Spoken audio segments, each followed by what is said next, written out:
Hola, bienvenidos. Siempre un placer estar juntos nuevamente para este tiempo de estudio de la palabra de Dios, este tiempo de que la Escuela Bíblica de Casa de Oración Cristiana toma para que podamos compartir por estas vías el estudio de la palabra de Dios. Seguimos en el Evangelio de Mateo, estamos en el capítulo 13 y ahora vamos a dar continuación a la lección que estábamos viendo la última vez y por eso te pido que tengas ahí abierta tu Biblia en el capítulo 13 de Mateo, que preparemos nuestro corazón, nuestra mente, tengamos ahí donde anotar y sobre todo poniendo este tiempo en manos de nuestro buen Dios. Padre bueno, te damos gracias y te alabamos porque tú, Señor, eres digno de toda gloria, honra y alabanza, y a ti, Señor, sea todo el honor en este momento. Gracias por tu palabra, gracias porque ella nos guía, nos instruye, y gracias por tu Espíritu Santo que nos ilumina para que podamos comprenderla. Señor, ayúdanos a poder comprenderla y sobre todo, Señor, a poder aplicarla en nuestras vidas cada día. En el nombre de Cristo Jesús. Amén. Que así sea. Estábamos, como decíamos, en el capítulo 13 de Mateo. En la última lección ya estábamos compartiendo sobre esta parábola del grano de mostaza. Vamos a continuar en ella. Vamos a continuar ahí donde nos quedamos. Pero como siempre hacemos, al retomar un estudio, vamos a volver a leer el pasaje que estamos considerando. Así que vamos a Mateo 13, versículos 31 al 32. Dice así: Otra parábola les refirió diciendo: El reino de los cielos es semejante al grano de mostaza, que un hombre tomó y sembró en su campo, el cual a la verdad es la más pequeña de todas las semillas, pero cuando ha crecido es la mayor de las hortalizas, y se hace árbol, de tal manera que vienen las aves del cielo y hacen nidos en sus ramas. Ya habíamos comenzado a considerar el estudio de esta parábola y hablábamos de cómo esta enseñanza, esta parábola que muestra el Señor Jesucristo acerca del reino de los cielos, y como decíamos, tiene que ver con la extensión de ese reino durante esta dispensación de la iglesia, se iba a extender de una forma espectacular, iba a crecer, así como crece esa pequeña semilla. Y habíamos hablado de que esa pequeña semilla que proverbialmente los judíos de la época utilizaban para nombrar cosas muy pequeñas, por ser precisamente una semilla muy pequeña, esa se podía comparar con ese pequeño grupo de seguidores, de discípulos que iniciaron la iglesia, esos 120 que allá en el aposento alto comenzaron aquel día de Pentecostés la iglesia que se ha extendido por toda la tierra, y que por eso la parábola ilustraba o mostraba el Señor a través de la parábola lo que iba a ser ese crecimiento externo del reino de los cielos durante toda esta dispensación de la gracia, durante esta época de la iglesia. Entonces ahí nos habíamos quedado en el tema de lo pequeño de la semilla y de lo que esto ilustraba. Siguiendo con lo que dice la parábola, dice: pero cuando ha crecido es la mayor de las hortalizas y se hace árbol. Aquí vemos que la mostaza crece vigorosamente en Palestina. Esto es un dato ya conocido por muchos comentaristas y personas que conocen de primera mano esta planta. Crece de tal forma que alcanza hasta tamaños de 3 a 5 metros. Ya de hecho en la lección pasada mostramos una foto donde vemos una planta de mostaza que logra un tamaño prácticamente al doble de una persona de estatura adulta. Entonces, sí, esta forma de crecer esta planta de una pequeña semilla a una planta tan grande, ilustra ese crecimiento que va a tener el Evangelio en este tiempo de la iglesia. Y la iglesia, pues, como decíamos, nace como una pequeña semilla, ese grupo pequeño de seguidores de Jesucristo, que es puesta en el campo que es el mundo por el mismo sembrador que Jesús, y esto es lo que ejemplifica entonces esa pequeña semilla de mostaza.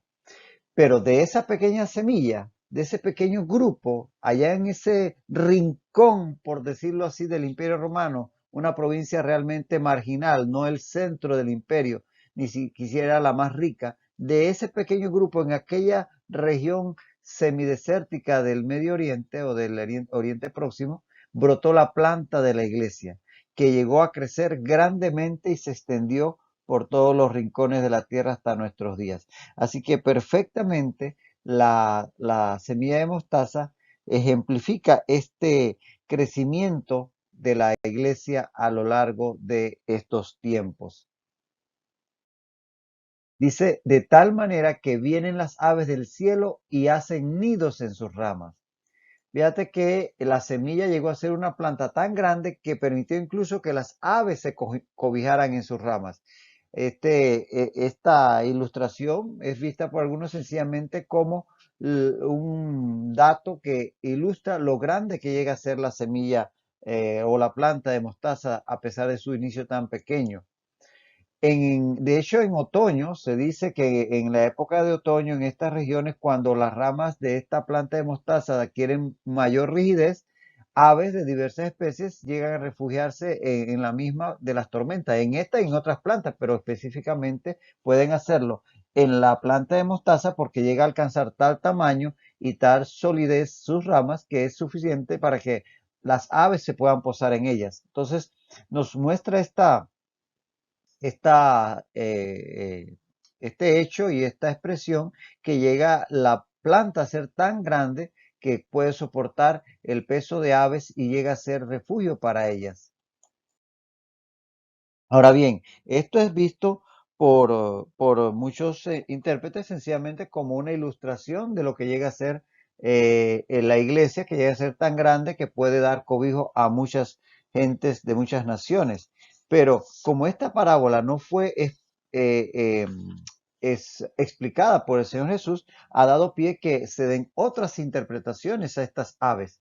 Entonces, es justo decir que no podemos ser dogmáticos en estos puntos porque no tenemos la autorización del Señor Jesucristo para hacerlo, pero en aras de ser claros y sabiendo que hay diferentes interpretaciones a este punto, queremos ser justos y decir que muy buenos intérpretes de la Escritura hacen ver en estas aves una señal diferente a que simplemente la iglesia crece tanto que da cobijo a todo tipo de personas. Dicen esta otra interpretación que tomando como patrón la parábola del sembrador, Mateo 13, 4 y 19, sabemos que ya leímos en esa parte que dice que en Mateo 13, 4 y 19, la parábola del sembrador, que mientras sembraba, parte de la semilla cayó junto al camino y vinieron las aves y la comieron. Entonces, cuando Jesús lo interpreta, dice en el verso 19 de Mateo 13, cuando alguno oye la palabra del reino y no la entiende, viene el malo y arrebata lo que fue sembrado en su corazón. Este es el que fue sembrado junto al camino. Y ahí en esa parábola, las aves que se muestran allí, pues son una ilustración de lo que hace el enemigo al arrebatar la palabra. Entonces, tomando como patrón esa parábola que antecede a esta que estamos considerando, las aves representarían influencias negativas sobre el reino. Y entonces en la presente parábola de la mostaza, las aves serían elementos externos a la planta de mostaza, es decir, no serían parte del reino, sino elementos externos que entrarían y representarían los elementos del mundo y del maligno que se infiltrarían en la iglesia ante su gran crecimiento. Esto no deja de ser válido y de tener un respaldo en los hechos que se han dado en la historia de la iglesia. Fíjate que una vez que el cristianismo fue establecido como la religión oficial del Imperio Romano allá por el año 313 después de Cristo por el emperador Constantino, muchas personas entraron a la iglesia por conveniencia, no por convicción ni conversión, sino por conveniencia porque eso les permitía ciertas prebendas al ser la religión oficial, la religión del emperador. Eso llevó a que a lo largo de los siglos dentro de la iglesia ha surgido muchas veces muchas instituciones que no son realmente guiadas por realmente una conversión genuina, sino por personas que se aprovechan del gran crecimiento de la iglesia para ganar influencias. Entonces, en instituciones en llamadas cristianas encontramos personas que sencillamente se aprovechan de las circunstancias para ganar prebendas en el mundo material. Entonces, no deja de ser cierto, no deja de ser cierto que esto puede ilustrar el hecho de que dentro de la iglesia se infiltra entonces esta forma de maldad, esta forma de agentes del mundo, podemos llamarlo, que sencillamente están para lograr cargos eclesiásticos, para lograr incluso bienes materiales o influencias personales, y pues ciertamente han hecho mucho daño a la iglesia, llevando incluso a algunas divisiones dentro de la misma. Entonces, esto no deja de ser una verdad que perfectamente podría aplicar. Y este patrón de infiltración por el mal, aprovechándose del gran crecimiento de la iglesia, continuaría entonces durante toda la historia, y en eso sería algo parecido a lo que también se ilustró en la parábola del trigo y la cizaña, que durante esta dispensación va a haber trigo mezclado con cizaña durante esta época. O sea que no nos extrañemos de estos elementos externos que en un momento dado vamos a poder percibir. No es que Dios ha fallado, Dios nos está advirtiendo. Sí, es cierto, la iglesia va a seguir desarrollándose y va a seguir cumpliendo la labor que Dios le ha mandado, y van a seguir entrando gente que van a seguir siendo salvas y salvadas a lo largo de los siglos. Pero no nos extrañemos que el enemigo va a seguir haciendo su obra, tratando de infiltrar elementos dentro de la iglesia, dentro de las organizaciones que se llaman cristianas, y muchas veces inclusive desviando organizaciones enteras hacia una tendencia más mundana. Entonces, eso es una realidad que también tenemos que aceptar. Así que desde ese punto de vista podríamos también aceptar esta posición. Pero la gran enseñanza de la parábola está en el hecho del gran crecimiento que tendría la iglesia a partir de una semilla muy pequeña. Esa es la enseñanza central y la que tenemos que destacar en esta parábola. El crecimiento que iba a tener la iglesia de Jesucristo desde su inicio allá en Jerusalén hasta abarcar toda la tierra. El crecimiento externo es lo que ilustra la parábola de la semilla de mostaza. Y pasamos entonces a la siguiente parábola, que está en el capítulo 13, en el verso 33. Dice así en Mateo 13:33. Otra parábola les dijo: el reino de los cielos es semejante a la levadura, que tomó una mujer y escondió en 3 medidas de harina, hasta que todo fue leudado. Es una parábola mucho más corta, que por todos conocido como la parábola de la levadura, y vamos a ver que esta tampoco es explicada por el Señor Jesús y también puede permitir más de una interpretación. Pero hay un mensaje central que es el que no debemos perdernos, y es el que tenemos que enfatizar. Para que anotes y lo tengas presente y puedas compararlo, el pasaje paralelo a este texto de Mateo 13:33 se encuentra en Lucas 13:20 al 21. Lucas 13:20 al 21 es un pasaje paralelo con Mateo 13:33. No encontramos esta parábola, por ejemplo, en el Evangelio de Marcos, solamente en Mateo, y en Lucas 13:20 al 21. Ahora bien, en cuanto al tema de la levadura y la fabricación del pan, es importante recordar que en el cercano Oriente Antiguo el pan se hacía en las casas, es lo que hoy llamaríamos pan artesanal. Recuérdese algo importante en cuanto a las parábolas, ya le hemos dicho en más de una ocasión, que para que la parábola tenga el suficiente impacto en aquellos que la escuchan y la puedan recibir y comprender, la parábola tiene que hablar de cosas conocidas en el entorno de los oyentes.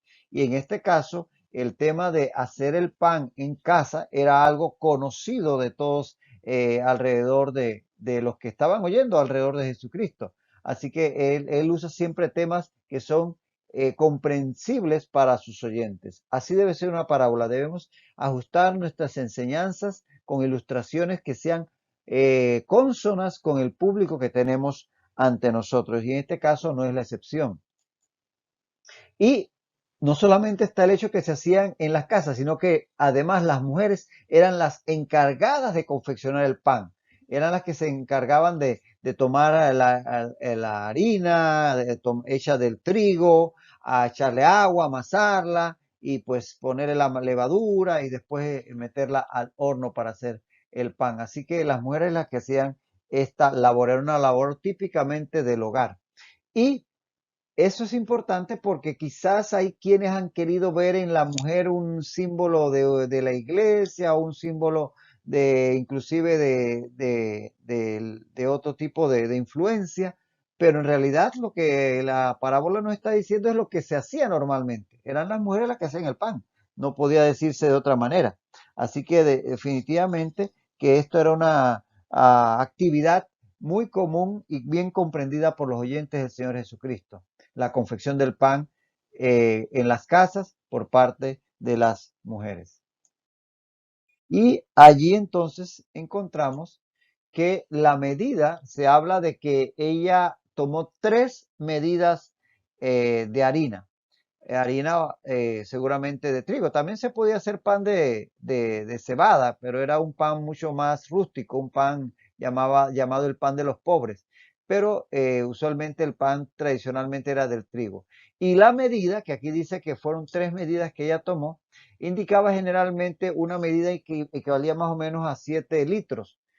Por lo que las 3 medidas serían más o menos lo que equivale a un EFA. Un EFA es alrededor de 22 litros. Aquí estaríamos hablando de alrededor de 21 litros, pero más o menos era lo que cabía en un EFA, que era una medida para, ah, para materiales como la harina. Eran medidas de volumen para pues este tipo de cereales y demás.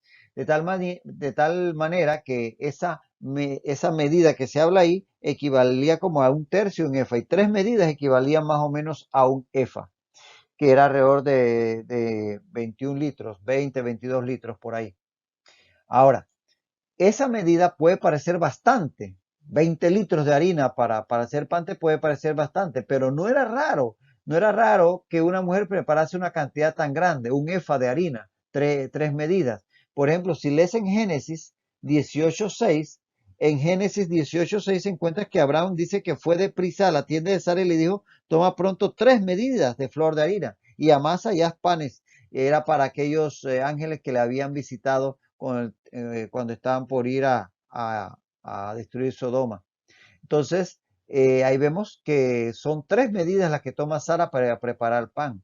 En Jueces 6:19 se dice que Gedeón ofrendó a Dios un efa de flor de harina, que es nuevamente aquí el equivalente aproximado a 3 medidas de las que aquí se hablan. Y en primera de Samuel 1:24 se dice que la madre de Samuel, cuando lo fue a dedicar al templo, también llevó un efa de harina. De tal manera que esta cantidad, que puede parecerle a uno bastante importante, no sería tan inusual. Lo encontramos, como vemos en varios episodios en la Biblia, que esto se hacía y en especial en estos pasajes que tienen que ver con ofrendas, la cantidad de un efa o 3 medidas. Y era la cantidad que podría requerir una familia numerosa.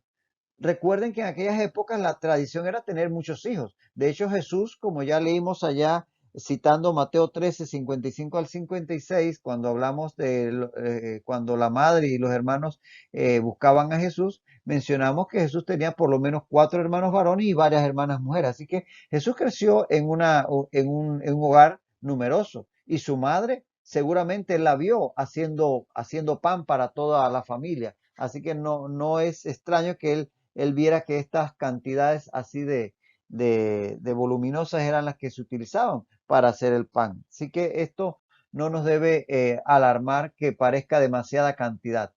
Es una cantidad usual para una familia numerosa. Ahora bien, la levadura, que aquí se dice que se le agregó a la harina, la levadura era una porción de masa añeja que se había fermentado, es decir, se guardaba un pedacito del pan y se dejaba, por decir así, a la intemperie para que se fermentara. ¿Cómo era eso? Pues que el pan se llenaba de hongo, de moho. El moho no es otra cosa que un hongo. Y una vez que ese pan de varios días, inclusive semanas, ese pedacito que se había dejado ahí, como quien dice, fermentar, estaba ya lleno de ese moho que producía la fermentación de la harina, del almidón de que está hecho realmente el pan. Entonces, cuando se unía al resto de la harina, entonces le transmitía esa propiedad de fermentación. Entonces, eso era lo que en la antigüedad consistía la levadura. Hoy en día, esos pequeños hongos llamados levadura se produce industrialmente y se vende en envases que dice levadura para hornear. Pero no es más que es un pequeño hongo que fermenta la harina, fermenta el almidón de que está hecho la harina de trigo. En aquellas épocas que no habían estos procesos industriales, sencillamente se deja un pedacito de pan enmohecer para que ese hongo lo fermentara. Y al introducirse la levadura, ese pan ya añejo y fermentado en la masa, terminaba fermentando toda la masa en totalidad. Así que se tornaba todo, transmitía prácticamente ese proceso de fermentación a todo el resto de la masa. Y es así como se leudaba la masa. Y ese proceso va a producir gases, la fermentación produce gases que aumenta entonces el volumen del pan, es decir, lo eleva. Y el pan ya horneado, entonces se eleva, se esponja. De ahí el nombre de levadura, porque levadura y leudar vienen del latín levare. Levare es el latín para elevar o levar, o también de ahí viene levitar o levantar. Por eso es el nombre levadura, porque viene de levare, que es que la masa que estaba quizás compactada, cuando se va llenando de gas, se va elevando. Y eso es lo que hace entonces al pan más esponjoso, puesto que se llena de este gas, producto de la fermentación. Y de ahí viene el nombre de levadura, porque eleva el pan. Ah, y eso lo podemos ver en esta ilustración, como la masa originalmente es puramente harina de trigo, es decir, es puramente el almidón procedente del trigo, que se amasa y todo lo que ustedes pues ya saben que se hace en las panaderías. Pero una cosa es si esto luego se cose en el horno sin levadura o si se cose con levadura. Si se hace sin levadura, tenemos esos panes aplanados que parecen tortillas, que parecen hojaldres, como el pan pita, que será el pan sin levadura o los panes ácimos que se utilizaban en las diferentes ceremonias, o con levadura, que era el pan esponjoso, que era el que se usaba para comer. Así que dependiendo si se le ponía levadura o no, quedaba un pan totalmente plano como una tortilla o un pan esponjoso y mucho más voluminoso. Ese era el proceso de el horneado del pan, que ya fuera con levadura o sin levadura. El enfoque de esta parábola entonces está en el poder transformador de la levadura, la cual cambia el carácter de la masa. Ese es el mensaje central. Recuerden siempre en la parábola irnos al mensaje central de la misma, que en este caso es que la levadura cambia la característica de toda la masa. Un pedacito de levadura hace que toda la masa cambie. Así, la llegada del reino de los cielos causa una transformación total en la vida del creyente. Es decir, que ah, ese efecto del reino de los cielos va a abarcar toda la vida del creyente.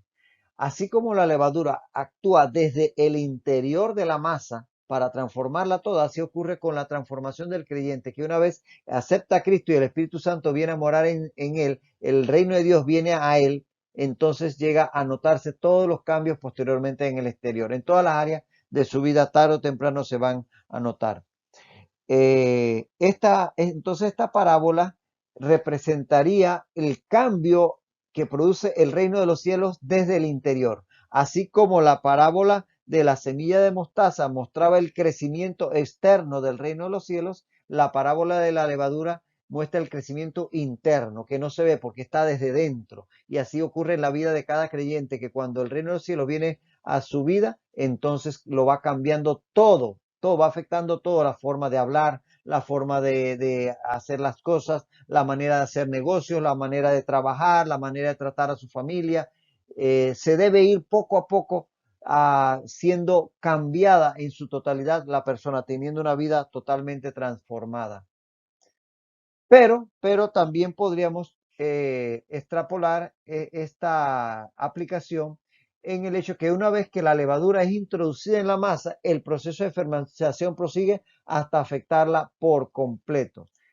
En ese sentido, así estaría expandiéndose el Evangelio de Jesucristo desde el inicio de Jerusalén hasta alcanzar lo último de la tierra. Así que también en la forma de expansión del Evangelio a lo largo de toda la historia, también podía aplicar esto de cómo la levadura afecta a toda la masa en su totalidad. Ahora bien, también existe otro enfoque que exégetas muy bien reconocidos pueden interpretar estos elementos, porque algunos exégetas argumentan que la levadura se asocia en las escrituras con el mal, y de esto ciertamente hay muchos ejemplos. Aquí vemos algunos textos que pueden revisar: Génesis 19:3, Éxodo 12:15, Éxodo 34:25, Levítico 2:11, Levítico 6:16-17, Levítico 10:12, todo el tema de las ceremonias en el templo, primero en el tabernáculo, luego en el templo. Todas las ofrendas, cuando se ofrendaba el pan, tenía que ser sin levadura, reconociéndose o interpretándose que el pan con levadura era un pan contaminado, porque la levadura se consideraba como un tipo, un elemento del mal, del pecado. De hecho, para la mentalidad judía, la fermentación era vista como símbolo de la putrefacción. Ellos veían, por ejemplo, que un cadáver, cuando se entraba en proceso de putrefacción, liberaba gases. Y ustedes ven que los animales, cuando se mueren en el campo, sus cuerpos se expanden por los gases que se generan. Bueno, esa comparación de la putrefacción generando gases, como el proceso de la fermentación que genera gases en la harina al hacer el pan, lo veían ellos como algo negativo. Por eso cuando se usaban panes para ofrendas, usaban panes sin levadura. Pero también vemos en casos como en Mateo 16:6, que dice el Señor Jesús, en Mateo 16:6, mirad, guardaos de la levadura de los fariseos y de los saduceos, hablando de que la levadura era algo negativo. Y también vemos en 1 Corintios 5:6-8, que dice Pablo: no es buena vuestra jactancia, ¿no sabéis que un poco de levadura leuda toda la masa? Limpiaos pues de la vieja levadura, para que seáis nueva masa, sin levadura como sois, porque nuestra Pascua, que es Cristo, ya fue sacrificada por nosotros. Así que celebremos la fiesta no con la vieja levadura, ni con la levadura de malicia y de maldad, sino con panes sin levadura, de sinceridad y de verdad. Y el mismo Pablo en Gálatas 5:7-9 dice: vosotros corríais bien, ¿quién os estorbó para no obedecer a la verdad? Esta persuasión no procede de aquel que os llama. Un poco de levadura leuda toda la masa. Y pareciera que Pablo está haciendo reminiscencia de las palabras de Jesucristo aquí en esta parábola, diciendo que un poco de levadura leuda toda la masa. Y evidentemente en ese sentido, él está haciendo una alusión negativa a la levadura. Por ello, en este caso, dicen estos exégetas, la levadura representaría el mal que se estaría introduciendo furtivamente, secretamente desde adentro en el cristianismo por medio de enseñanzas erróneas, y que sabemos que sí ha ocurrido. Sí sabemos que ha habido enseñanzas que han desviado a parte de la cristiandad en algunos momentos de la historia de la iglesia, pero obviamente la iglesia de Jesucristo sigue adelante. Entonces, esta interpretación no deja de tener cierta validez, en el sentido de que sí es cierto que ha habido, como decíamos en el caso de la anterior parábola, sí ha habido ataques desde lo interno de la iglesia, personas que se han introducido en la iglesia y que en algún momento han desviado parte de la cristiandad, pero ciertamente los planes de Dios se cumplirán. Entonces, esta forma de interpretar haría también equivalente la levadura a la cizaña de la parábola del trigo y la cizaña. Saber que siempre durante el reino de los cielos aquí en la tierra, en esta época o en esta dispensación de la gracia, vamos a estar creciendo en Cristo, pero también va a haber cizaña en medio nuestro. Eso tenemos que reconocerlo para que no nos extrañemos. Pero siempre los planes del Señor se van a cumplir, y en eso podemos confiar. La enseñanza más importante aquí es rescatar el elemento este de que el reino de los cielos crece de una forma espectacular, y lo va haciendo desde adentro haciendo un cambio en el individuo y también en la sociedad. Nos detenemos aquí por hoy. Hasta la próxima ocasión. Que el Señor te bendiga ricamente.